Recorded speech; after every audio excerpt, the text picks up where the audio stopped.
London সময় শনিবার সন্ধ্যায় বিএনপি চেয়ারপারসন বেগম খালেদা জিয়াকে দেখতে দ্য লন্ডন ক্লিনিকে যান দলের স্থায়ী কমিটির সদস্য মির্জা আব্বাস ও তার স্ত্রী আফরোজা আব্বাস। এ সময় খালেদা জিয়া তাদের কাছে দেশবাসীর খোঁজ খবর জানতে চান। মির্জা আব্বাস বলেন উনি এখন ভালো আছেন, তার পরীক্ষা নিরীক্ষা চলছে। বেসিক্যালি ম্যাডাম তো আছে গত 17 বছর আর 18 বছর তো কোনো ট্রিটমেন্ট পান নাই।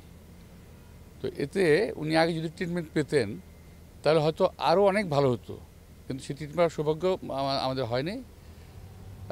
এই আওয়ামী সরকার, এই খুনি সরকার একটা ম্যাডাম এক কথায় বলতে আমি বলতে পারি যে ম্যাডামকে খুব অসময়ে অসুস্থ করে ফেলেছে।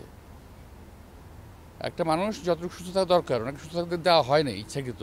আপনারা শুনেছেন যে ওই সময় ম্যাডাম সম্বন্ধে খুব তির্যক ভাষায় বাজে ভাষা বলা হতো যে উনি মনে মনে করে মরে না কেন। তো আল্লাহ এখনও বাঁচিয়ে রেখেছেন ওনাকে এবং উনি এখনও ভালো আছেন। দীর্ঘদিন পর তারেক রহমানের সঙ্গে দেখা হবার পরে রাজনৈতিক কোনো নির্দেশনা পাওয়া গেছে কিনা সেই বিষয়ে জানতে চাওয়া হলে মির্জা আব্বাস বলেন এখন এই মুহূর্তে কোনো রাজনৈতিক নির্দেশনা পাননি। রাজনৈতিক কোনো কথা আমরা বলি নাই, তবে উনি আমাকে জিজ্ঞেস করেছেন যে দেশের বর্তমান অবস্থাটা কী আছে এখন। তো দেশের বর্তমান অবস্থা কী আছে এটা তো মাত্র আমি 2 দিন আগে আসছি, এখন এর মধ্যে খুব একটা পরিবর্তন হয় নাই। দেশে একটা নির্বাচনী কথাবার্তা হচ্ছে, এইটুকুই।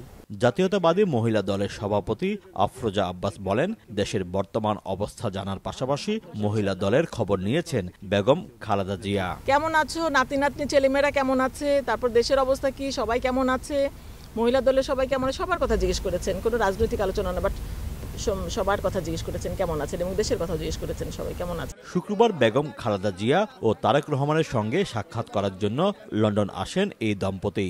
সাক্ষাৎকালে চেয়ারপারসনের উপদেষ্টা ও যুক্তরাজ্য বিএনপি সভাপতি এম এ মালেক ও সাধারণ সম্পাদক কয়সর এম আহমেদ উপস্থিত ছিলেন। শোয়েব কবির, সময় সংবাদ, লন্ডন।